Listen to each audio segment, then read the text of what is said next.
On a humid evening along the Amite River, when the air hung thick and the cicadas droned like restless ghosts, travelers spoke of what they saw: a pale boy standing at the water's edge, barefoot, unmoving, his gray eyes reflecting both the river and the fading sky. They said he had been there for as long as anyone could remember, untouched by time, unbothered by the years. Some claimed that if you looked into those eyes long enough, you could see the past staring back fire, thunder, and the ruins of a house that refused to stay buried. Before we begin, make sure you're subscribed and your notifications are on, because stories like this, stories they tried to erase, must be told. And tell me, where are you listening from right now? Let's see how far Belmere's shadow still reaches. The story of that boy did not begin at the river. It began years earlier, deep in the Louisiana lowlands. The night the storm came to Belmere Plantation, the air itself seemed to hold its breath. Clouds rolled over the sugar fields like an army advancing under cover of thunder, and the magnolia trees bent low, their white blossoms trembling under the weight of rain that had not yet fallen. Inside the great house, candles guttered and shadows stretched long across the walls, whispering in the drafts that seeped through old wood. Evelyn Harrow stood at her bedroom window, her nightgown clinging damp to her skin, watching the first flash of lightning crawl across the horizon. She could smell iron in the wind. And beneath the perfume of the magnolias, she swore she smelled something else: blood. Sleep came only when the storm broke. In her dreams, the magnolia blossoms dripped crimson, each petal heavy with the slow ooze of something dark and living. The rain outside became applause from invisible hands. The ground breathed, roots moved. She saw the shape of something buried long ago pushing upward through the soaked earth, reaching for the house that dared to stand above it. When she awoke, the sheets were twisted, her pulse racing. The thunder had faded, but the scent of blood lingered. She pressed her palm to the window pane and felt it pulse with warmth, as though the house itself were alive. At breakfast, she tried to tell her husband. Thomas Harrow listened with the distracted patience of a man humoring a child. He was a plantation owner of the old mold, practical, calculating, and dismissive of anything that could not be entered into a ledger. When Evelyn told him about the magnolia blossoms, about the blood that fell in her dreams, he smiled without looking up from his newspaper. "Superstition," he said. "You've been listening to the servants again. They fill your head with nonsense." He folded the paper, kissed her forehead, and rode out into the wet fields, leaving the scent of tobacco and arrogance in his wake. Outside, the sky was still the color of ash, and the magnolia tree nearest the veranda leaned unnaturally toward the house, as if it had listened to her dream and understood. Evelyn watched Thomas disappear into the distance, the hem of his coat swallowed by mist. Somewhere beyond the horizon, thunder rolled again, softer this time, like laughter buried beneath the earth. The house seemed to echo it, a low, creaking sound in its bones as the first magnolia blossom of the season fell, leaving behind a single dark stain on the white railing below.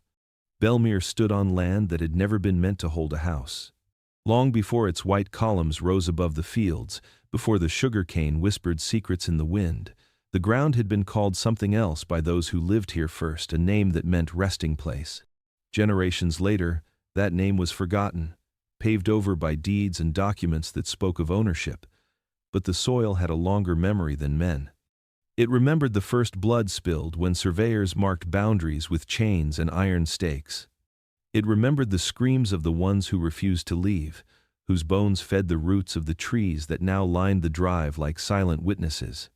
Thomas Harrow's grandfather built Belmere after the War of 1812, carving wealth from a swamp and calling it Providence. He drained the bayous, cut the cypress, and declared the land tamed. But even in its grandest days, the house had never known peace. Hurricanes skirted it, yet never passed without tearing away something vital. Children were born sickly. Crops flourished, then rotted from within. Workers whispered that the earth rejected what had been done to it, that every harvest was bought with something unseen. By 1837, Belmere's legend had already begun to curdle. That was the year the uprising came. It began quietly, a stolen key, a whispered name, a fire in the cane field that burned too fast to be chance. For 2 nights the house glowed against the darkness like a lantern marking its own grave. When the rebellion ended, 13 bodies hung from the oaks along the south road, and the ashes of the field still smelled of gunpowder weeks later. Thomas's father ordered the survivors buried in an unmarked trench, and he built a brick wall over it, calling it a foundation. The overseer who supervised the burial lost his mind within the year. He was found wandering the fields at dawn, speaking to the soil as though it answered him. Now, decades later, that same soil still sank unevenly in the southern corner of the property, no matter how many times the grounds were leveled. New overseers came and went, each repeating the same warning in hushed voices the land remembers. They said you could hear breathing beneath the magnolias after rain, the sound of something turning in its sleep. Evelyn Harrow often woke to that sound in the dark, faint and rhythmic, as if the house itself drew breath through the roots that fed it. Belmere's grandeur hid its sickness well. Visitors saw only symmetry and wealth. The marble stairs, the glittering chandeliers, the manicured gardens that framed the porch like a painting. But beneath the polished floors lay old mud that would never dry, and under that mud were bones that had never been named. The Harrows lived above a grave they refused to see, calling it home, calling it destiny. Yet every wind that passed through the cane still carried the echo of chains, and every crow that perched upon the roof seemed to be waiting for the debt to come due. The story of Belmere could not be told without the shadow of the man who lived just beyond the river. Elijah Brant of Graymarsh Plantation had once been Thomas Harrow's closest companion. In their youth they were the same kind of men, sharp, ambitious, and convinced the world would kneel to them if they worked hard enough and inherited well. Their estates bordered each other along a bend of the Amite River, where the water ran slow and red-brown from the clay, carrying whispers through the reeds. Once, the 2 men would ride along those banks laughing, trading plans for new mills and larger crops, 2 kings of a young empire carved from swamp and suffering. But friendship does not survive greed, and the river that once joined their lands soon divided their fates. The trouble began with a parcel of land along the North Ridge, a stretch of high ground dry enough for sugarcane even in wet years. Elijah claimed his grandfather had purchased it generations ago. Thomas produced a deed that said otherwise. The courts sided with Harrow, though everyone in the parish knew whose money had bought that judgment. Overnight, Graymarsh lost its richest soil, and Belmere grew by 200 acres. What no one realized then was that Thomas had also stolen something more dangerous than land. There had been a woman, a widow named Celine Ward. Her late husband had been a river trader, her fortune modest but her beauty famous in 3 counties. Both men courted her after her mourning ended. Elijah loved her with the open devotion of a man who still believed in goodness. Thomas loved her the way fire loves wood. Celine chose Elijah. Within months, she was dead, thrown from her carriage on the very road that led between the 2 plantations. No one proved foul play, but the overseers whispered that the tracks in the mud did not match her horses. The river carried the rest of the story away, but Elijah Brant never forgave, and Thomas Harrow never forgot. From that year forward, the 2 estates glared at each other across the water like mirrors reflecting violence. Workers on one side claimed to see figures watching from the opposite bank at dusk, motionless among the reeds. Livestock disappeared. Fences collapsed overnight. Each accused the other of sabotage. Yet the real poison ran deeper. When Elijah drowned in that same river during a flood 7 years later, Belmere's men swore they heard laughter over the storm, Thomas's laughter, rising and fading into thunder. But even in death, Elijah did not leave quietly. The river that swallowed him began to eat away at Belmere's southern fields, stealing inches of soil every season. It was as if the water itself had chosen a side. The cotton fields of Belmere stretched so far they seemed to swallow the horizon. On still days, the plants whispered softly in the wind, but on this morning the air carried something else, voices that did not belong to the living. Evelyn Harrow had come to the fields seeking quiet, but what she found was a sound too thin to name. It rose and fell between the rows like a breath that did not come from lungs. She paused, her gloved hand brushing the soft white bloom of a cotton boll, and felt a pulse beneath the soil, faint yet steady, as if the earth itself murmured secrets to those willing to listen. The sky hung low and colorless, and the air trembled with heat even before noon. In the distance, the workers moved slowly through the fields, their songs stripped of melody, reduced to rhythm and breath. When Evelyn stepped down from the path and into the rows, the music stopped. One by one, heads turned. The women lowered their eyes and shifted aside, not meeting her gaze. They did not want to share the path she walked. Some began to murmur under their breath, soft words in a language older than the plantation, words meant to guard against things unseen. She caught fragments carried by the wind, a name repeated like a warning, Bel Ra, or something close to it. The voices came again, clearer this time. They did not sound human. They wove through the rustle of cotton like whispers underwater. Evelyn froze, listening. The sound was not carried by the breeze but borne within it, growing stronger when she tried to turn away. It seemed to follow her steps, echoing through the stalks, rising when her heartbeat quickened. When she looked back, the women had knelt in the dirt, pressing their palms flat to the ground, whispering faster.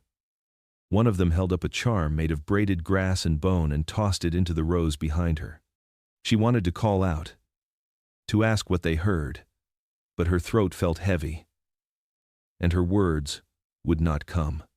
The wind shifted, bringing with it the scent of damp soil, magnolia, and something metallic that reminded her of the storm from nights before.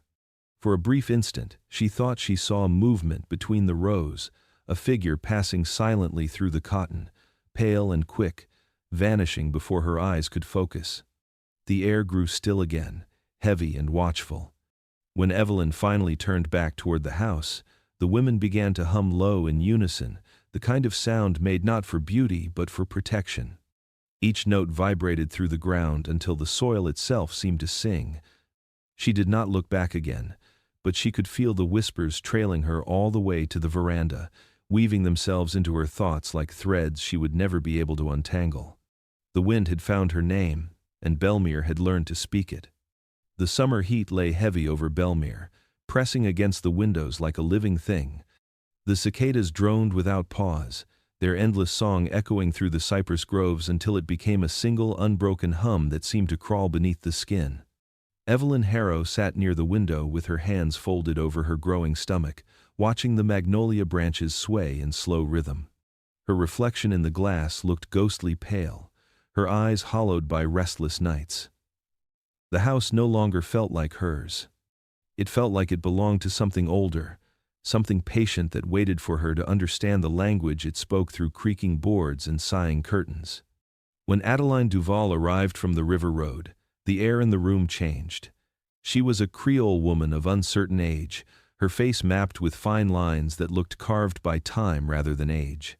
She carried the faint scent of herbs and smoke, and her shawl was stitched with symbols Evelyn did not recognize. Adeline had delivered half the children in street, Helena parish, and the other half were said to have been born under her blessing whether she was present or not. People whispered she could see things before they came to pass, that she had the gift or the curse of sight. As Adeline laid her hands gently on Evelyn's stomach, the house seemed to fall silent. Even the cicadas outside paused, as if listening. Her eyes closed, her expression still. A faint tremor ran through her fingers, and when she finally spoke, her voice was low and certain. "This child," she said, "carries an old debt." The words hung in the air like smoke that refused to fade. Evelyn asked what she meant, but Adeline only shook her head. "Not your sin," she murmured. "Not his. It comes from before both of you, something waiting to be paid." Later, when Thomas Harrow heard of what she had said, his laughter filled the entire house. He dismissed it as superstition, another relic of ignorance carried from the slave quarters to the main hall. To him, Adeline's warning was an insult to order and reason. He threatened to send her away, to replace her with a proper physician from Baton Rouge, someone who believed in science instead of spirits. But Evelyn begged him not to. Beneath her husband's ridicule, She felt a quiet certainty forming a dread that Adeline's words were not warning but prophecy. That night, as the storm clouds gathered once more beyond the cane fields, Evelyn dreamed again of the magnolia blossoms bleeding in the wind. When she woke, she found the window open, though she had latched it herself. On the sill rested a single dried sprig of rosemary tied with a black thread, left by the midwife before she departed. It smelled faintly of rain and smoke and something ancient. Evelyn did not throw it away.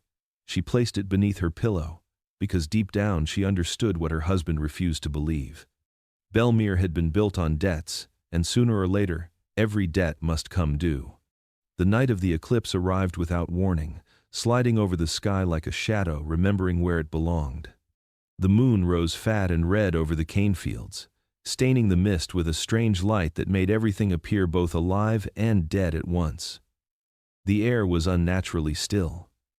Even the crickets had fallen silent. Far off, the dogs began to bark, one voice at first, then a chorus that rolled through the plantation like a warning that no one understood. Belmere's walls seemed to breathe in time with the wind, expanding and contracting with every gust that slipped through its shutters. Inside the great house, candles flickered though there was no draught, and the glass in the windows trembled as if touched by unseen hands. Evelyn Harrow had been unwell all day. Her heartbeat felt too loud, too heavy, as though it belonged to someone else. By nightfall she could no longer stand without feeling the floor tilt beneath her. The servants whispered that the eclipse would draw spirits from the river, that such a moon was never meant to shine over a house like Belmere. They burned sage behind the kitchen and refused to look at the sky. But Evelyn, caught between fever and curiosity, could not resist. She stepped to her window and watched the blood-colored moon climb higher, the light painting her skin pale as bone. The air tasted of metal, like the moment before rain, and then everything went black. Outside, chaos spread through the night. Horses reared and kicked their stalls until their hooves struck wood. The chickens screamed until they broke their own throats. Even the cattle in the distant pastures began to bellow, their cries rising and falling with the pulse of the earth. The overseer said the ground moved under his feet, as if something deep below had turned over in its sleep. Adeline Duval arrived just before dawn, summoned by terrified servants. She found Evelyn collapsed near the window, her breath shallow, her pulse faint but steady. The midwife looked out toward the fading moon, now pale and hollow, and muttered a prayer in a language no one else understood. When Thomas Harrow demanded to know what she saw, Adeline did not answer him directly. She only traced a circle in the dust with her finger and whispered, "Something has chosen this house." Thomas called it coincidence, the rambling of a superstitious woman. He said eclipses meant nothing, that animals spook easily, that his wife's collapse was due to nerves and heat, but Adeline's eyes never left the horizon, where the last sliver of shadow slipped from the moon. She knew better. Something had stirred beneath Belmere that night, something that had been waiting for darkness deep enough to move unseen. The light returned, but the silence that followed was heavier than before. It was the kind of silence that does not end, only hides waiting for the next breath, the next heartbeat, the next price to be paid. The plantation ledger at Belmere was more than a record of numbers. It was a quiet confession, written in neat inked lines across yellowing pages that smelled faintly of mildew and sweat. Every name entered within it had been a life measured by value: births, sales, punishments, deaths, all reduced to the careful arithmetic of ownership. Nathaniel Ward, the bookkeeper, had tended it for nearly 20 years. He knew its weight, the way the paper absorbed sorrow like soil drinks rain. He was not a cruel man, merely obedient to the order that paid his wages. But lately, the ledger had begun to change. It began one morning when he noticed smudges on the margin of a page he swore had been clean the night before. The ink was fresh, too dark to be old, and beside it a name had appeared in a hand that was not his own: Ruth. Beside her name, a date nearly 50 years past, and a line reading "Deceased Uprising." Nathaniel frowned, certain he was mistaken. Ruth had died long before his time, One of the women said to have led the rebellion that burned Belmere's cane fields in 1837. Her name should have belonged to rumor, not to fresh ink. He dipped his pen, crossed the entry out, and turned the page. But the next morning, there were more. 3 new names. Bodies long buried. Souls long forgotten. Each written in the same unfamiliar hand, thin and deliberate, as though carved rather than written. By the 3rd day, Nathaniel stopped sleeping. He locked the ledger in his desk and sealed it with wax, yet still the ink multiplied in the night. The handwriting was unmistakable, not his, not any living person's he knew. It slanted forward, impatient, as if the writer could not wait to finish what he had begun. At the bottom of one page appeared a date that chilled him. The 12th of October, 1856. A date that had not yet arrived. Beneath it, a blank column reserved for the dead. He counted 13 empty lines, the same number of bodies that had hung from the oaks after the rebellion. The realization made his hands shake so violently that ink splattered across the page like blood. By candlelight, he tried to reason with himself. Perhaps someone in the house was playing tricks. Yet the wax seal had not been broken, and no one else had the key. The next morning, he found his own name at the top of the list, written in that same ghostly script, Nathaniel Ward. No date beside it, only the faint impression of a pen lifted mid-stroke, as if the writer was waiting for the right moment to finish. That night, he burned the ledger in the fireplace, watching the flames consume the pages one by one. But when dawn came, the book was back on his desk, unmarked, unburned, and heavier than before. Its spine creaked softly as it opened itself, revealing the next page already prepared, as though the dead were still taking attendance, and the living had not yet finished joining them. The night was silent, except for the slow ticking of the clock in the hall, and the rhythmic hush of rain against the window panes. Belmere slept beneath a blanket of mist, the kind that softened the edges of things and made the world seem smaller. Evelyn Harrow drifted between dreaming and waking, her body heavy but her mind restless. Somewhere in the house, a hinge creaked, faint as breath. She opened her eyes to darkness and the pale shimmer of moonlight spilling through the curtains. For a moment, she thought she had imagined the sound until she smelled the earth. Damp, raw, unmistakable. The scent pulled her fully awake. She turned toward the nursery, a faint glow leaking from beneath its closed door.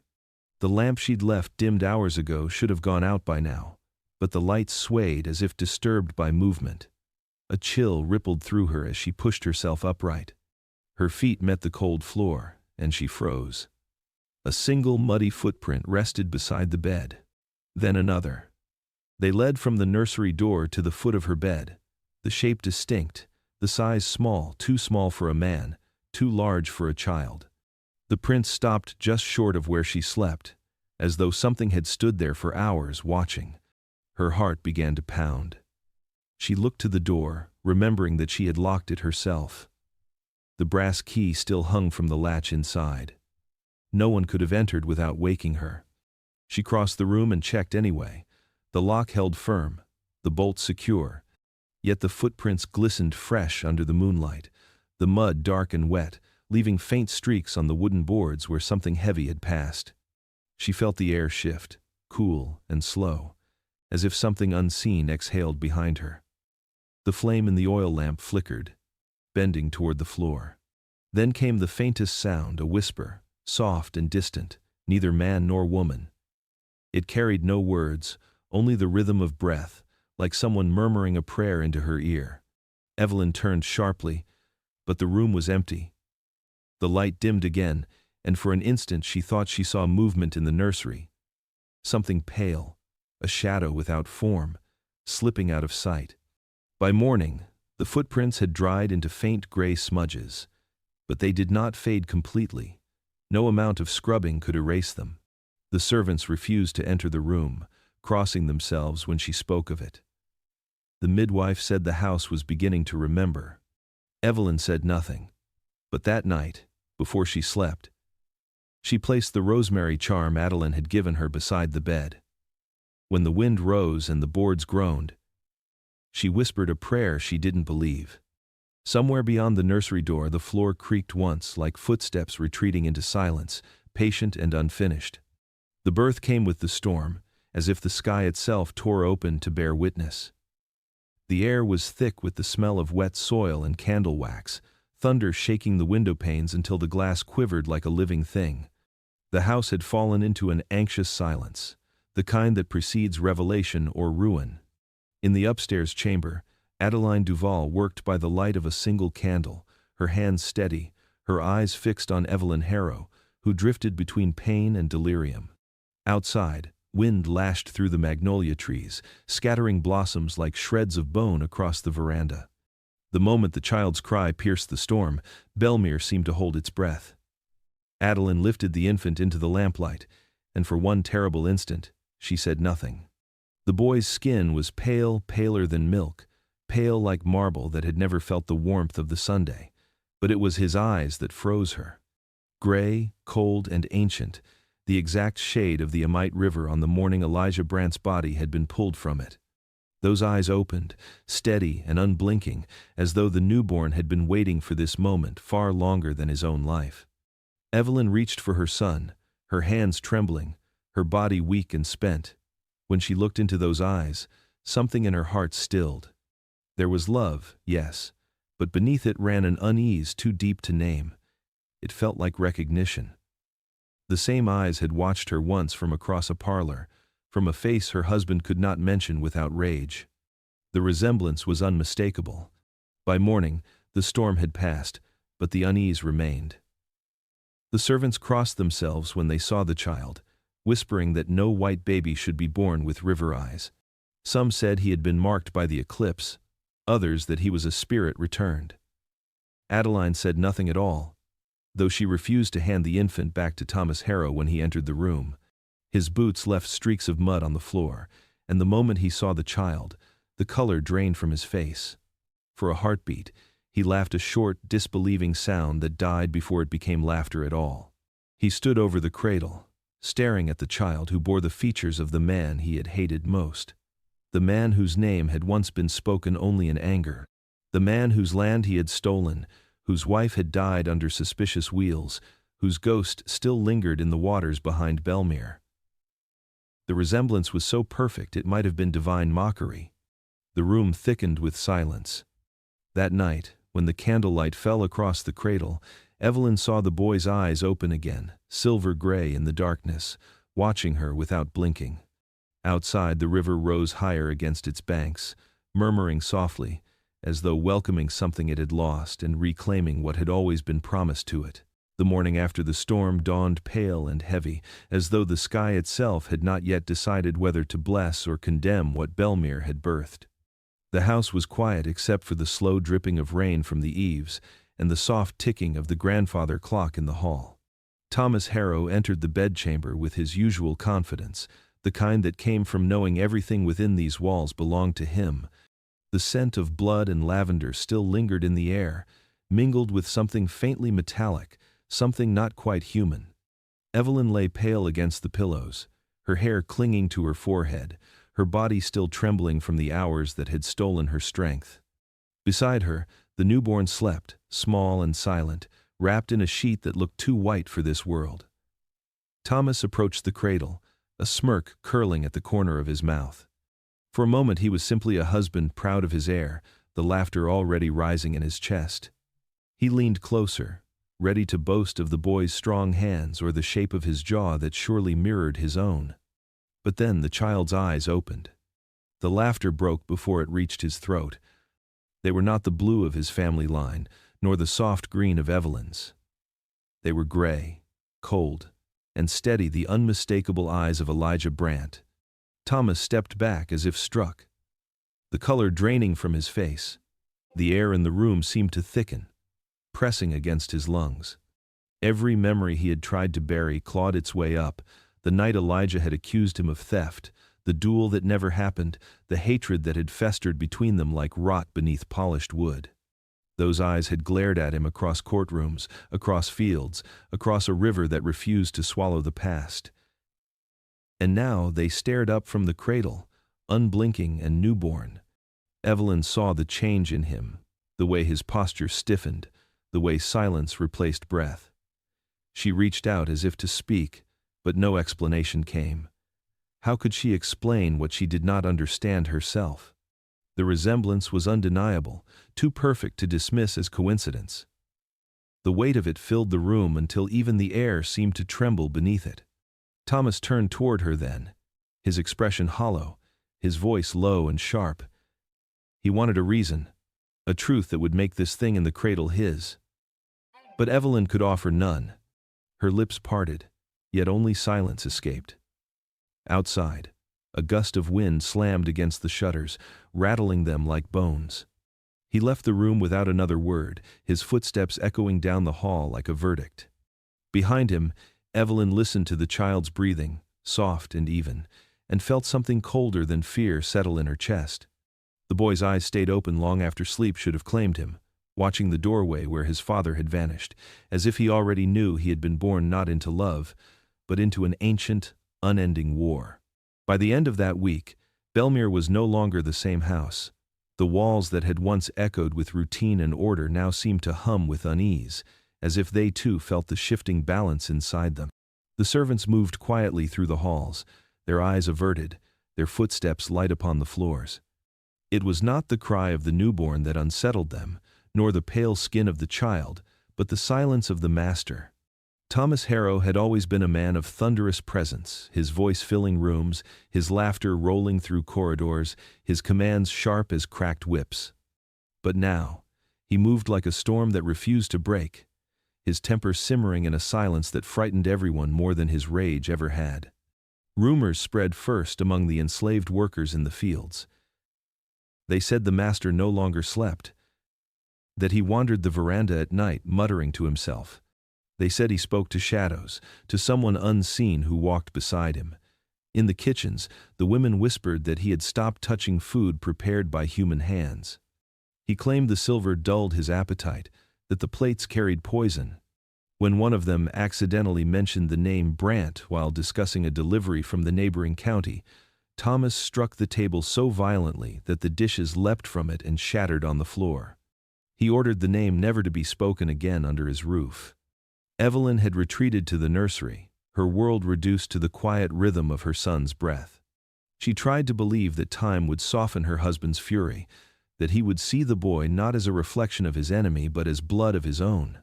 But each time Thomas passed the cradle, she saw his jaw tighten, saw the muscle in his temple twitch, saw the disgust flicker behind his eyes.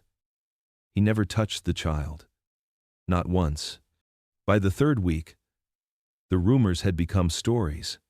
Some said Thomas had gone into the attic one night and found Elijah Brant's old riding boots among a forgotten trunk, and that he had burned them in the yard while laughing to himself.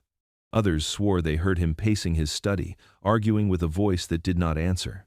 A stable boy claimed to see him standing at the riverbank before dawn, speaking softly to the water as though it might respond. Whatever the truth, it was certain that something within him had cracked. Evelyn's attempts to reason with him ended only in silence. He no longer dined with her. He refused visitors. When the parish minister came to offer blessings for the newborn, Thomas turned him away at the door. "No blessings for thieves," he said, and closed the door in his face. That evening, a window shattered in the dining hall, though no wind had touched it, and the dogs began to howl until sunrise. The household had begun to mirror its master. The workers no longer sang in the fields. Even the birds seemed to have fled the property. Belmere, once a monument to wealth, now felt like a tomb where the living kept watch over their own undoing. In the stillness of her room, Evelyn held her son and watched his gray eyes reflect the lamplight.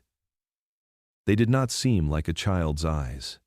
They were too calm, too knowing, as though they had seen the ruin that waited just beyond the walls.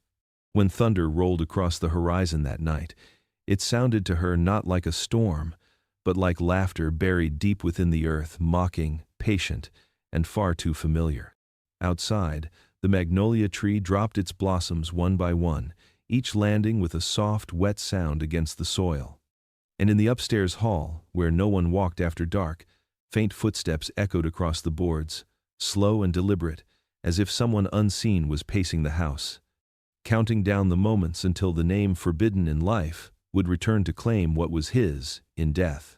It began with a single mirror, a tall gilt frame that stood at the end of the upper hallway. Thomas Harrow had walked past it every morning for years, straight-backed and certain, a man who measured his worth in his reflection. But one morning, before the sun had fully risen, the servants heard a crash that shook the floors. They ran to the hall and found shards of glass glittering across the boards like a spill of ice. Thomas stood in the center of it barefoot, bleeding from his hands, breathing as though he had fought a battle. When asked what had happened, he only stared at the ruined mirror and said that someone else had been looking back at him. At first they thought it was exhaustion. He had not slept properly in weeks, and the fever of jealousy burned in him hotter than the Louisiana summer, yet the destruction continued. Every mirror in Belmere followed the first. The ones in the parlor, the study, the dining room, each fell to the same fate. He claimed that his reflection had changed, that his own eyes were no longer his, that when he looked into the glass he saw the calm gray gaze of Elijah Brant. He said it mocked him, taunted him with a smile that belonged to a man the river should have kept. The servants began to cover the remaining mirrors with linen, but Thomas tore the sheets away and smashed them himself. The sound of breaking glass became as common as the tolling of the chapel bell. Evelyn would wake in the night to the echo of it, that sharp, final note that lingered even after silence returned. By the end of the week, no mirror remained intact in the house. The walls, stripped of their reflections, seemed to close in, trapping the family inside a world without faces. In the absence of mirrors, Thomas began to study windows instead. He caught his reflection in the glass at dusk, distorted by the rain, and shouted at it until the servants fled the room. Once, a maid claimed she saw the reflection move even after Thomas had turned away, its mouth twisting into a grin while the master stood frozen. No one believed her. Yet no one was willing to stand near the windows after that. Evelyn watched her husband descend into something hollow and foreign. His eyes had grown wild, ringed with sleeplessness, his voice sharp with the tremor of a man who no longer trusted the world he inhabited. He began to accuse the glass itself, saying the house was cursed with eyes that watched him. At night, he would walk from room to room carrying a lantern, searching for fragments he had missed, muttering that Elijah's spirit had taken root within the walls, that every pane of glass was a doorway he must close before it opened fully. When Adeline Duval returned to check on the child, she found Belmere transformed. The windows were boarded, the rooms dim and airless. The house smelled of smoke and iron. She asked Evelyn why no mirror remained, and Evelyn could only whisper that Thomas had seen something no one else could see. Adeline touched the wall, closed her eyes, and said quietly that the dead had found a way to be seen again. That night, Thomas stood before the last piece of unbroken glass, a sliver no larger than his palm, still clinging to a shattered frame. He stared into it for a long time. His reflection fractured into a dozen eyes staring back, and in those eyes, he swore he saw movement, not his own but another presence waiting behind the thin veil of silver. The next morning the glass was gone, crushed into powder beneath his boots. Yet, even without mirrors, his reflection never left him. He began to see Elijah everywhere in window shadows, in the surface of the river, even in the gaze of his own son. It was as though the man he hated most had never drowned at all, but had simply learned to live inside the glass, waiting for Thomas to finally shatter too. The fields of Belmere glowed gold beneath the afternoon sun, but beneath the beauty of the harvest season, the plantation breathed uneasily. The workers moved through the rows with the quiet rhythm of fear, glancing often toward the house on the hill. They said the master had gone mad, that his reflection followed him even in daylight, and that the ghosts of the river walked freely at dusk. Yet among them there was one man who knew a piece of the story others did not. Silas Boone, the overseer, whose silence had grown heavier with each passing week. Silas had served both families, first under Elijah Brant at Graymarsh, and later under Thomas Harrow, when the two estates became rivals. He was a man built from bone and sweat, his face carved by years of sun and guilt, and though his tongue was sharp when commanding others, it faltered when conscience pressed against it. For nights he had heard the cries of the newborn echo from the house, and each time they stirred something in him he wished to forget. He began to drink more, his flask his only companion during his late patrols. That was when he started speaking softly, mostly to himself, but once, one of the workers heard. It was near the barn, late in the evening, when the sky bled into violet, and the air thickened with insects. Silas's voice carried through the quiet, rough and unsteady, like gravel sliding down a hill. He said he had once heard Elijah Brandt make a confession on the night before his death. The two men had shared whiskey by the riverbank, the storm swelling above them, and Elijah had spoken of a child he would never live to see. He said it was the only good thing left in him, the only piece of himself worth saving. He never named the mother, but Silas remembered the look in his eyes, that strange calm of a man who knew the world would soon take its due. Hours later, Elijah was dead, claimed by the same river he had cursed. When Silas finished his tale, he realized one of the field hands had been listening from the shadows. The man's expression was blank, but his silence was heavy, and by morning the story had spread like smoke through the quarters. The women whispered that Elijah's spirit had returned to claim the child he'd spoken of, and that Thomas Harrow's madness was punishment for trying to deny it. That night, Silas could not sleep. Every creak of the rafters sounded like a voice calling his name. He went to the edge of the property and stood by the river, the same place he had stood with Elijah years before. The water was black, swollen with moonlight, its surface shifting like breathing skin. He poured what remained of his whiskey into it and muttered a prayer he no longer remembered how to finish. The next morning, the overseer was gone. His cabin stood open, his tools still on the table, his boots by the door. Some said he fled north, others that the river finally took him too. But those who worked the fields swore they could still hear his voice at night when the wind turned cold, whispering the same words he'd once said to no one at all. He knew, he always knew, the child was his. And from that night forward, none dared walk the river's edge after dark. The current ran faster there, as though the water itself guarded a secret it had waited too long to tell.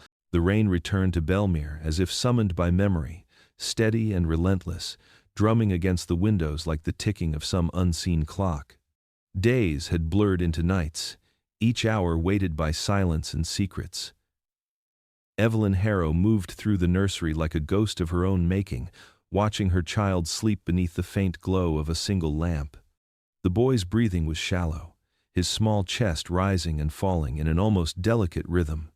She tried not to look into his eyes when he woke, because in them she always saw something that made her tremble, a calm, ancient knowing that did not belong to any infant.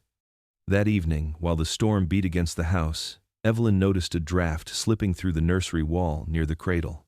The air that leaked through was colder than it should have been, carrying the faint smell of earth and old paper.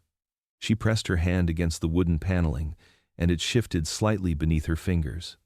The wainscoting had loosened where the paint had bubbled from dampness.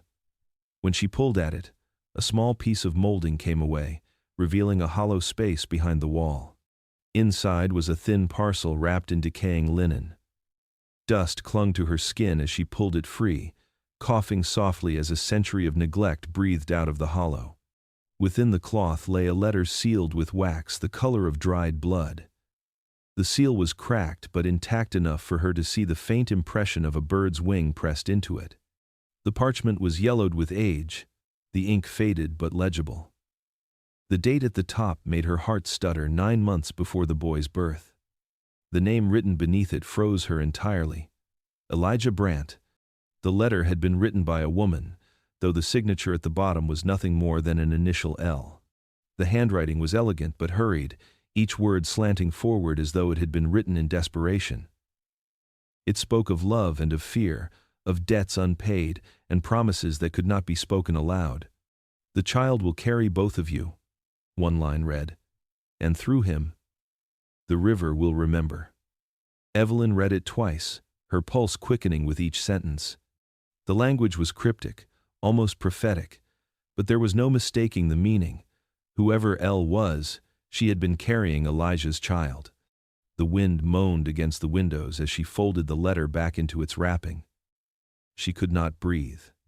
Everything she had tried to deny, everything she had told herself, was coincidence, now felt deliberate, inevitable. The timeline was exact. The eyes her husband hated so much, the color of storm water, the strange calm that lingered in her son, they were all remnants of the man buried in the river. She hid the letter beneath the floorboard near her bed, sealing it away as though burying a confession. But she could not bury what it awakened. That night she dreamed of the river rising, of hands reaching through the current, pale and unbroken. In the dream, a voice whispered from beneath the surface, low and patient. It said her son's name, though she had never spoken it aloud.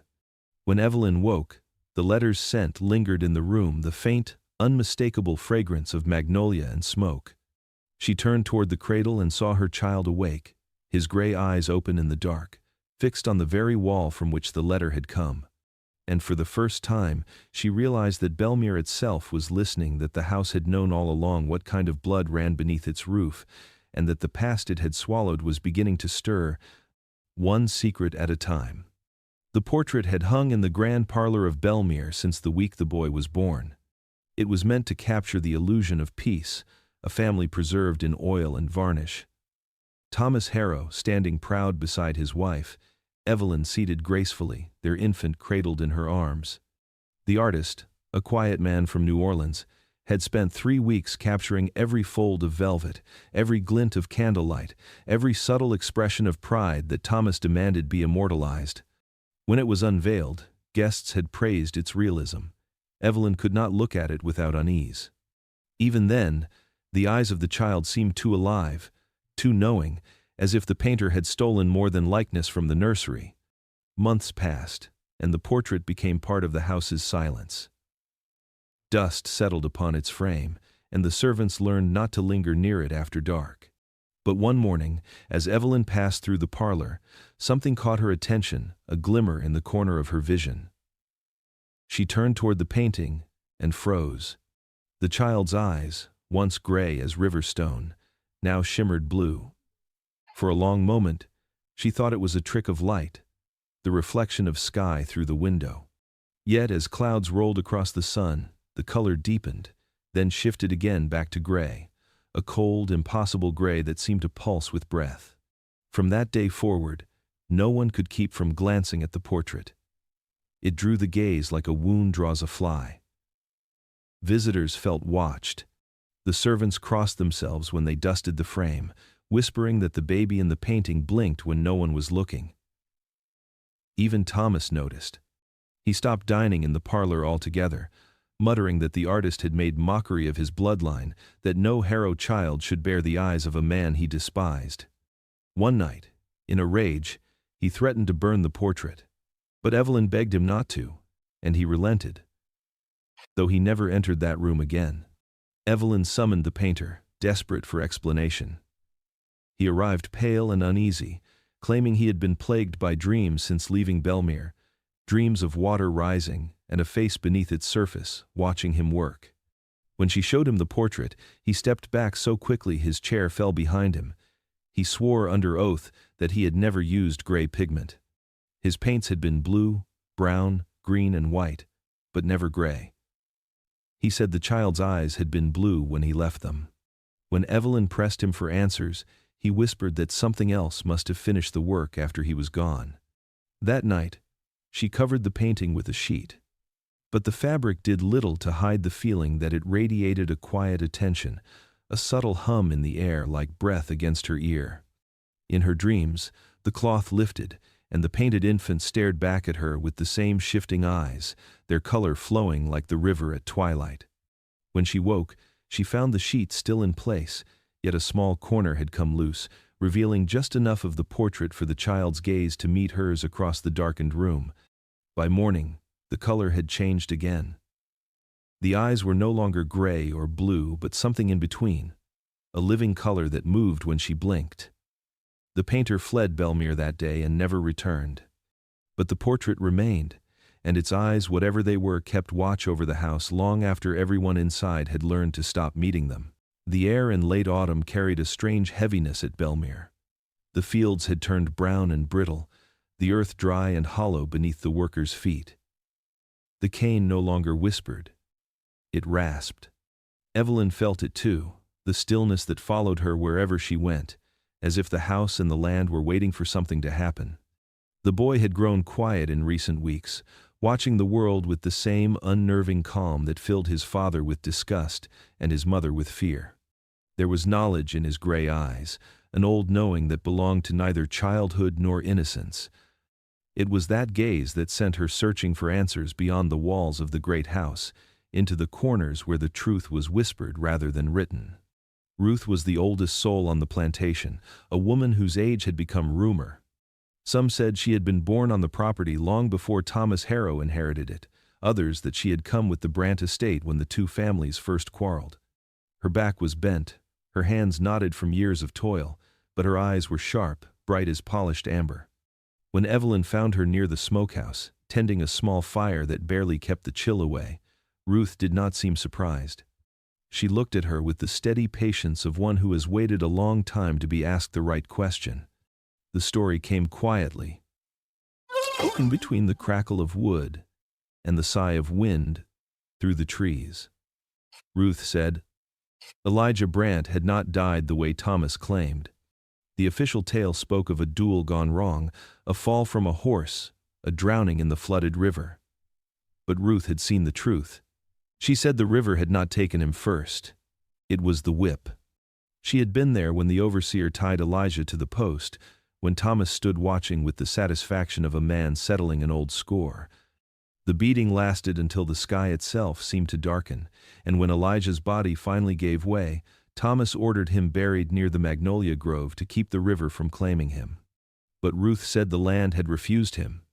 That night, lightning struck the field where he lay, splitting the tree beside his grave. By morning, the earth had pushed itself open, leaving the grave unsealed.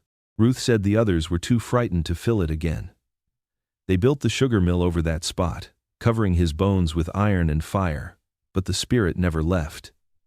He was anchored here, she said, bound to the place where his last breath had been stolen. The river may have carried his name, but his soul stayed in the soil. Evelyn listened, unable to look away from the flames. Ruth warned her that Belmere was no longer a house but a vessel. Elijah Brant's hatred had soaked into the walls, into the roots, into the very air. His spirit had been waiting not for revenge, but for something unfinished to be born. She said the moment the child opened his eyes, the waiting had ended. When Evelyn returned to the house, the lamps flickered though no wind stirred. The boy slept soundly, but his small fingers twitched as if gripping something unseen. She felt the temperature drop as she stepped closer to the cradle. The reflection in the glass of the nursery window showed her standing alone, yet for a brief, breathless instant, another figure stood behind her, tall, still, and watching. The scent of rain and iron filled the room. That night the wind rose again over Belmere, carrying the sound of something moving through the fields, slow and rhythmic, like chains dragged through shallow water. And beneath it all came a low hum, a man's voice, broken and endless, calling for what had been taken from him and for what had finally come back. Time moved strangely at Belmere after the birth. The days folded into each other like pages of a story no one dared finish, and in every corner of the house, silence began to take root. It was not the soft silence of peace, but the suffocating kind that feels alive, the kind that waits, listens, and remembers. It began with the child. Weeks passed, and he never cried. Not once. No hunger, no cold, no sudden noise could summon a single sound from his lips. He would look up at whoever held him with those gray, unblinking eyes, and something in that gaze stilled even the boldest heart. At first, the servants called it a blessing. They said he was an easy child, touched by angels. But as the days passed and the silence deepened, their tone changed. They began to whisper that no living baby could be so quiet. When he was carried through the halls, they turned away, crossing themselves under their breath. In the nursery, even the air felt heavy, as though the walls leaned inward to listen. Lamps dimmed faster there, candles sputtered out without reason, and the faint scent of river mud never seemed to fade. Evelyn tried to convince herself it was nothing, that the child's silence was merely nature's mystery, not a curse. Yet each night she woke to the same stillness, the same oppressive calm. She would check his crib, waiting to see his chest rise and fall, terrified that she would find him motionless.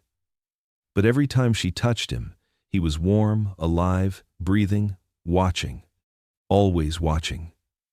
She whispered lullabies into the dark, her voice trembling. And though his eyes would follow her every movement, he never once made a sound in return.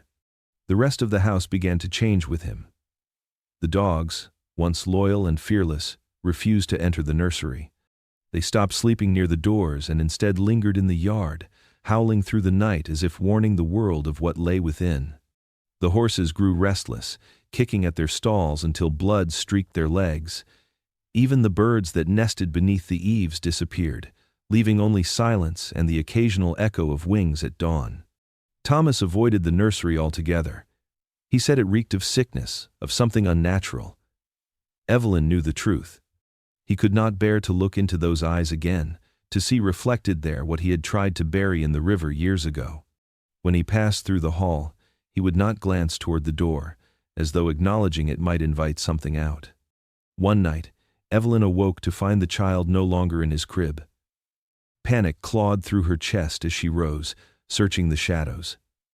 The room was dim, the moonlight pale and cold across the floorboards. Then she saw him sitting upright on the rug, his tiny hands resting on his knees, his gaze fixed toward the open window. The curtains moved as though stirred by unseen fingers, and from outside came the faintest murmur, like the whisper of the river against stone.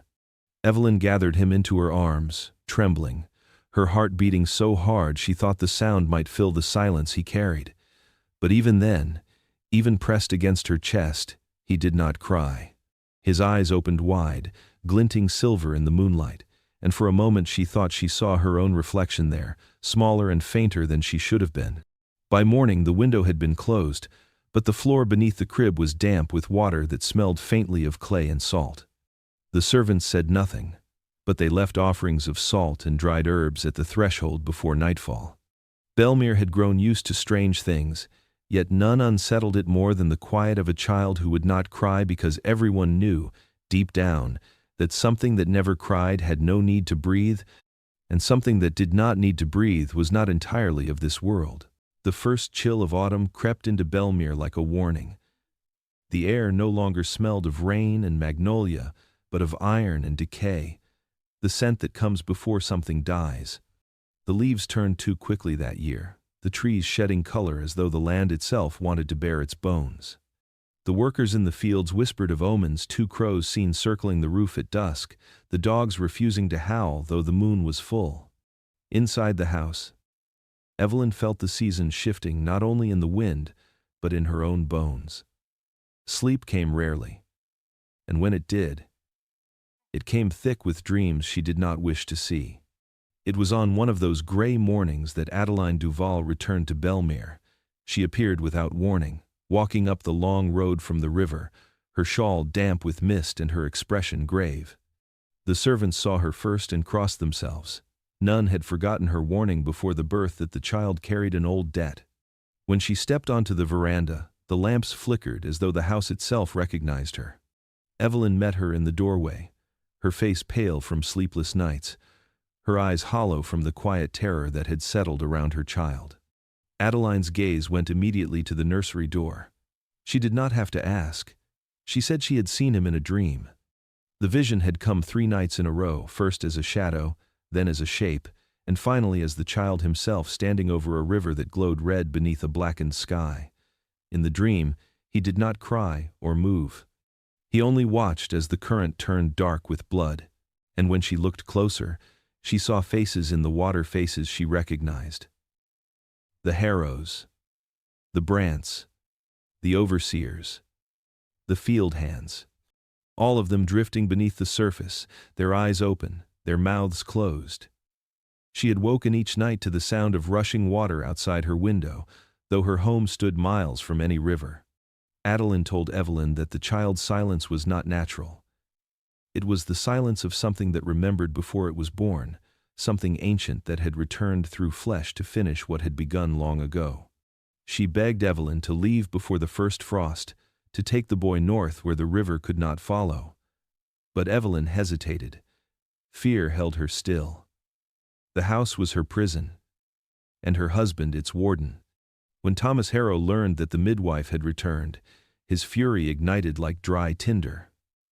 He stormed into the hall, his face pale and wild, his hand gripping the pistol he kept above the mantel. He accused Adeline of witchcraft, of poisoning his wife's mind, of spreading stories meant to shame his name. She stood her ground, calm and unmoved, saying only that the curse belonged to him, not her. That was when Thomas raised the gun. The servants gasped, but Adeline did not flinch. She looked at him the way one looks at something already condemned. He drove her out of Belmere at gunpoint, her shawl trailing in the dust behind her. As she reached the gate, she turned once toward the house and spoke a final warning. Her words were quiet, carried on the wind. "Before the frost," she said. "Leave before the frost." That night, the temperature dropped suddenly, and frost glittered on the magnolia leaves before dawn. Evelyn stood at her window holding her silent child, staring at the mist curling above the fields. The river beyond the property shimmered in the pale light of morning, red where the sun touched it, as though Adeline's dream had already begun to seep into the waking world. And from somewhere deep within the house came a faint creak, the sound of a door opening by itself, slow and patient, as if Belmere was preparing to welcome something home. The night Belmere burned began with thunder that sounded too close to heaven. Lightning tore through the sky in jagged bursts, each flash illuminating the house like a ghost caught mid-breath. The air was thick and restless, heavy with the scent of copper and pine sap. For hours, the storm prowled the edges of the property, waiting. Then, just after midnight, it struck. A single bolt split the sky and found the west wing of the house. The crack of it shook the foundation, and the world outside went white. When the light faded, fire bloomed like an opening wound. The first scream came from the servants' quarters. By the time Evelyn awoke, the halls were already filled with smoke. The fire moved faster than any blaze should have, rolling through the walls as though the very air had been soaked in oil. Sparks leapt across door frames, raced along the draperies, swallowed paintings and portraits in seconds. The house groaned as if protesting its own undoing. Evelyn's first thought was of her child. She ran toward the nursery barefoot, her lungs burning, her nightdress soaked with heat and ash. The door was open when she reached it. The cradle was empty. The blankets, untouched by flame, were still neatly folded. A single drop of water glistened on the floorboards, though the rest of the room was bone dry. The window stood wide, its curtains blowing outward into the storm. She called his name, but the wind swallowed the sound. The silence that followed was more terrible than the fire. The smoke thickened, curling into shapes that almost seemed to move with intent. Evelyn pressed a cloth to her mouth and pushed forward, the floorboards scorching beneath her feet. Somewhere deep within the walls, the house was screaming. The crack of beams echoed like thunder, and the air grew hotter with every breath. Then, through the roar of the flames, she heard it water. A faint trickling sound, soft and rhythmic, impossible amid the fire. It came from beyond the hall, past the staircase that now glowed like molten bone. She followed it blindly, driven by instinct more than reason. The heat pressed against her like hands trying to turn her back, but she kept moving. The sound grew louder, clearer, until she realized it was not water running but water calling like a river whispering her name. She reached the veranda just as the ceiling behind her collapsed, sending a wave of sparks into the storm. Rain hissed as it struck the fire, and for a moment, the world became steam. Out on the lawn, the magnolia tree blazed from root to crown, its white flowers burning blue in the stormlight, and there, at the edge of the field, stood her child. He was barefoot, untouched by rain or flame, his gray eyes glowing with the calm of someone who understood what was happening. The ground beneath him shimmered as if wet. Evelyn stumbled toward him, her voice breaking, her body shaking from heat and exhaustion. But the closer she came, the colder the air grew. The scent of smoke gave way to the scent of river water and iron. When she reached out, her fingers met nothing but air. The child blinked once, and in that instant the fire roared higher, swallowing the night. Evelyn fell to her knees, her cries drowned by thunder and the crashing of the collapsing house. And through the smoke and chaos came the sound of rushing water, steady and eternal, as if the river itself had come to reclaim what belonged to it. By dawn, Belmere was gone. The fields still smoked, the air heavy with ash, and the river that bordered the property ran darker than it ever had before. Those who searched found no trace of the child, no remains in the ruins, not even the cradle. Only a single wet footprint remained at the edge of the foundation, facing the water. The overseers said it was the rain, the servants said it was the river. But Evelyn knew the truth. Belmere had burned not by chance, but by return, and the fire had not destroyed what haunted it. It had set it free. The dawn after the fire broke heavy and gray over Belmere. Ash drifted like snow across the blackened fields, clinging to every branch, every fence post, every human face that dared to look upon what was left. The once white columns of the great house stood hollow and cracked, rising out of the smoke like bones jutting from a grave. The air was thick with the smell of charred wood and wet soil. For a long while, no one spoke. The workers and servants gathered in silence, each of them waiting for someone to tell them what to do, but the master's voice never came from the ruins. It was Ruth who first saw him. The old woman had wandered toward the river's edge at sunrise, following the faint sound of something moving through the mist. When she reached the bank, she froze. There, standing knee-deep in the dark water, was Thomas Harrow. His nightclothes clung to his body, drenched and heavy, his skin ghost-pale beneath the morning light.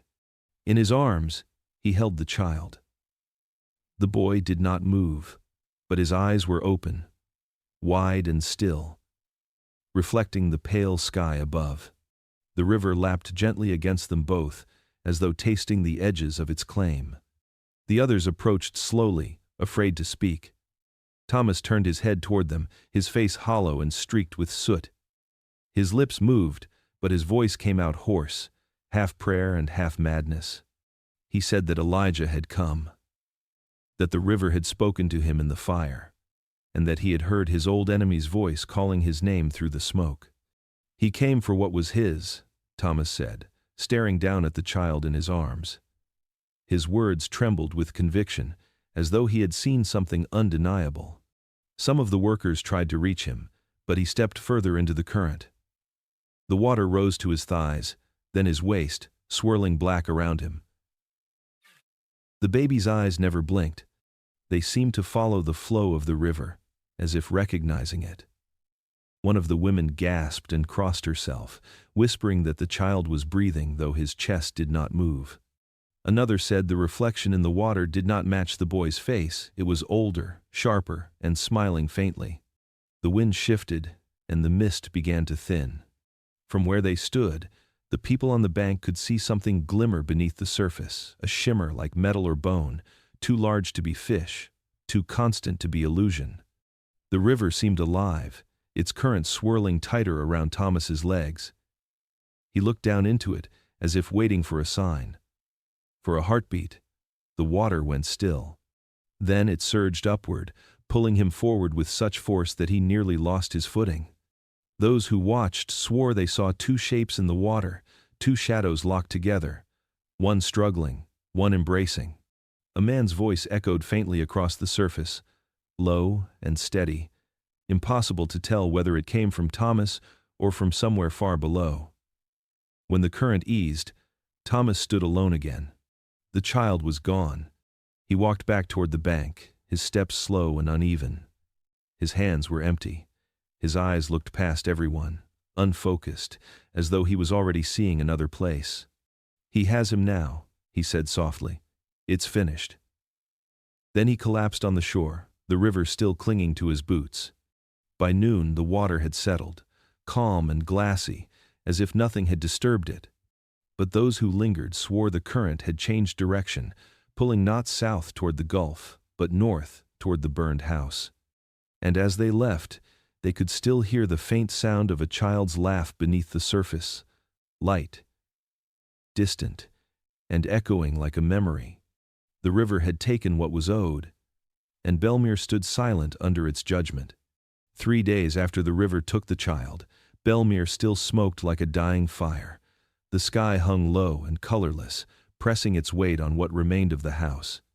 The workers had gone silent again, moving through the ashes like mourners combing through the ruins of a tomb. In the courtyard, the magnolia tree stood blackened but not dead, its trunk split open by lightning, its branches reaching toward the river as though pleading for release. No one spoke Thomas Harrow's name aloud.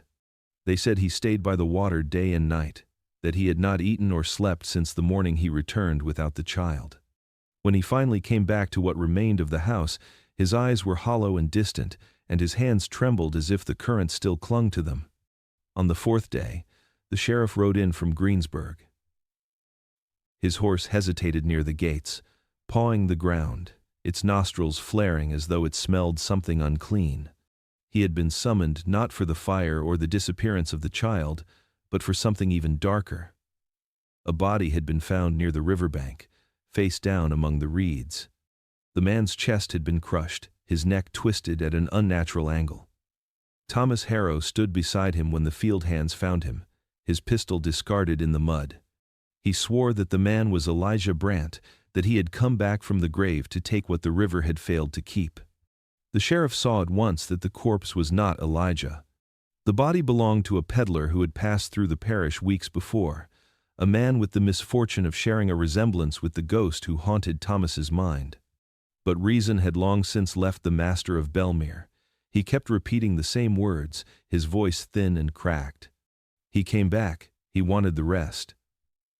The sheriff placed a hand on his shoulder, only to find the man's skin cold to the touch. When Thomas was led away, he offered no struggle, no explanation. Only one sentence left his lips as he was escorted from the ruins. The river lies for no man. Evelyn watched from the veranda steps, the same steps where so many lives had been sold and ruined before hers. In her lap lay the letter she had found weeks earlier, the one addressed to Elijah Brant. She had read it again and again since the fire, searching for sense in the words that now felt carved into her own fate. But it was not until she turned the page over that she noticed faint writing on the back, nearly lost to age and smoke. It was another hand entirely sharper, deliberate, a man's handwriting. It was signed by Thomas's father, Charles Harrow. The letter was not only one of love, but of guilt. It revealed what the family had buried beneath generations of silence. Elijah Brant was not simply Thomas's rival. He was his blood, his father's illegitimate son, born of a union hidden to protect the Harrow name. The rivalry that had consumed Thomas was not between two strangers, but between brothers bound by inheritance, betrayal, and sin. Evelyn read the words again, her hands trembling. The child she bore, the child who had vanished into the river, had been the product of a curse older than either of them could understand, a mingling of bloodlines that were never meant to meet. Outside, thunder rolled across the horizon once more. The air grew heavy, and the scent of rain drifted through the cracks in the ruined walls. Evelyn closed her eyes and pressed the letter to her chest. The truth had finally shown itself, but too late for redemption. Belmere had not been haunted by ghosts born of imagination.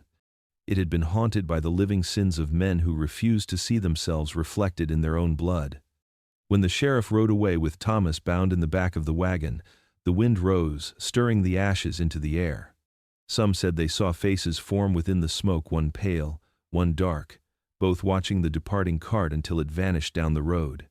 The river murmured softly in the distance, its current moving slower now, as if satisfied. And Evelyn, standing alone beneath the blackened magnolia, understood at last that the river had never come for vengeance. It had come for truth. And truth, once it rises, does not drown.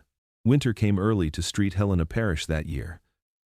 Frost gathered on the empty fields where Belmere had once stretched green and full of life, turning the charred soil silver under the pale Sunday. The house was gone, only its skeletal frame remained, black timbers jutting upward like the ribs of something long dead. The land was quiet now, but it was not peaceful. The silence that hung over it was too heavy, too knowing, as though the ground itself remembered. Months had passed since Thomas was taken away, since the river had claimed its due and the sheriff's wagon disappeared beyond the horizon. Evelyn had lived like a ghost in a rented room on the edge of town, her body weak, her spirit hollow. People pitied her, called her cursed, whispered that her mind had shattered. Yet some nights, when the wind carried the scent of river water, she felt a pulse beneath her ribs, a mother's pull that would not die. She began to dream again of Belmere, not as it was, but as it had become. The burned magnolia, the river's edge, and always, always the chapel. It was a ruin now, hidden among overgrown vines and collapsed gravestones at the far end of the property. But in her dreams it stood whole again, lit by a strange light that seemed to come from nowhere. The dream never changed. She would walk through its doors, hear the faint sound of a lullaby, and see the shape of someone rocking a child in the front pew. When she woke, the sound stayed with her, soft as breath. One morning, unable to bear the silence of town any longer, she returned to the land. The frost cracked under her boots as she walked. The air was brittle and cold enough to sting her lungs. When she reached the remnants of Belmere, she stopped. Smoke no longer rose from the earth, but the ashes still smelled faintly of rain and sorrow. She followed the old path to the chapel, its door leaning crooked on broken hinges. Inside, the air was different, warmer, sweeter somehow, as if untouched by the ruin outside. At first, she thought her mind was playing tricks on her. Then she heard it. The sound from her dreams, the soft rise and fall of a lullaby hummed in an old tongue. Evelyn stepped forward, her heart pounding. And there, beneath the cracked altar, sat Ruth. The old woman's face was lined with soot and time, but her eyes were steady, her expression calm. In her arms rested the child. He was alive. Perfectly alive. His skin was pale but warm, his chest rising and falling with easy breath. His gray eyes opened when Evelyn's shadow crossed the room. They were not hollow or cold now, they were deep, luminous, and filled with something she could not name. Ruth looked up at her and smiled faintly, her voice rough but certain. "The land chose to keep him," she said. "Fire cannot take what the soil protects. The river gave him back." Evelyn fell to her knees, her body shaking with disbelief and awe. Ruth laid the child in her arms, and for the first time, Evelyn felt warmth that did not belong to fever or grief. The chapel light shifted, and for a moment, it seemed as if the world outside had vanished. The broken windows no longer showed the gray sky, but a soft, pulsing glow that looked like dawn reflected on water. When she looked up again, Ruth was gone. Only the faint scent of smoke lingered, and the echo of her words seemed to ripple through the still air. Evelyn held her son close, feeling the slow beat of his heart against hers. Outside, the wind rose gently through the magnolia trees, carrying the faint sound of water flowing over stone. The child's eyes never left hers, and for the first time, Evelyn did not look away. She did not question what miracle or curse had brought him back. She only knew that Belmere had burned to cleanse itself, that the land had chosen what it would keep, and that the past, no matter how it screamed, had finally let one soul go free. Years passed, and Belmere became a story told in whispers. The land changed hands, then fell into ruin again, swallowed by weeds and silence. The great house was never rebuilt. What remained of its foundation sank deeper each year, until only the magnolia tree still stood scarred and hollow, yet alive. Travelers who wandered the road between Greensburg and the river spoke of the place as cursed ground. They said no birds sang there, that even the wind moved slower, reluctant to disturb what still lingered. Yet as the years went on, those who passed by near dusk told of something stranger. They spoke of a figure standing at the river's edge, just beyond where the old harrow fields met the reeds. A boy, pale as moonlight, barefoot and still. He did not move, though the wind bent the grass around him. Some said he was no older than 10, others swore he never aged at all. His eyes, they said, were the color of the river on a cloudy day, gray, deep and shifting, as if reflecting both sky and water at once. He watched the horizon, silent, patient, waiting. Fishermen avoided that stretch of river after dark. They said when the water was calm, it reflected not one face, but two, one child and one man standing beside him. The man's reflection would fade when spoken of, leaving only the boy staring upward, as if listening for something that never came. On certain nights, when the fog was thick, a faint hum carried across the current, soft as a lullaby, and those who heard it swore they felt the ground tremble underfoot, as though the earth itself was keeping time with the song. No record was ever found of what became of Evelyn Harrow. Some said she left the parish with the boy, seen boarding a steamboat bound north on a fog-drenched morning. Others believed she stayed, buried deep within the ruins of Belmere, her spirit tethered to the land that had stolen everything she loved. But in every telling, the boy remained. He was seen long after she vanished, always near the same place, always at the same hour, where the water met the roots of the magnolia tree. Those brave enough to approach claimed that the boy's eyes followed them, not with malice, but with an endless searching sorrow. He never spoke, yet his silence carried weight, as though the river itself whispered through him. Some travelers said that when they looked into those eyes too long, they saw flashes, fire flickering against a collapsing roof, a woman's hand reaching through smoke, and the gleam of silver water swallowing a reflection. By the turn of the century, Belmere was little more than a ghost story told to frighten children, a warning about pride and sins buried in shallow graves. But when the sun set over the Amite River and the sky turned the color of steel, the locals still turned away from the shore. They knew what the old ones had whispered was true. Some debts never drowned and some eyes never closed.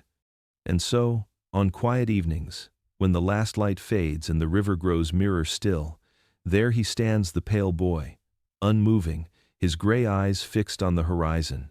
The air hums faintly with the sound of distant thunder, though no storm approaches. In the water beside him, two reflections linger, one small and one tall, until the ripples take them both. Then all that remains is the current, whispering softly against the bank, carrying the story of Belmere farther downstream, where the past never truly ends, and the river remembers everything it has ever taken.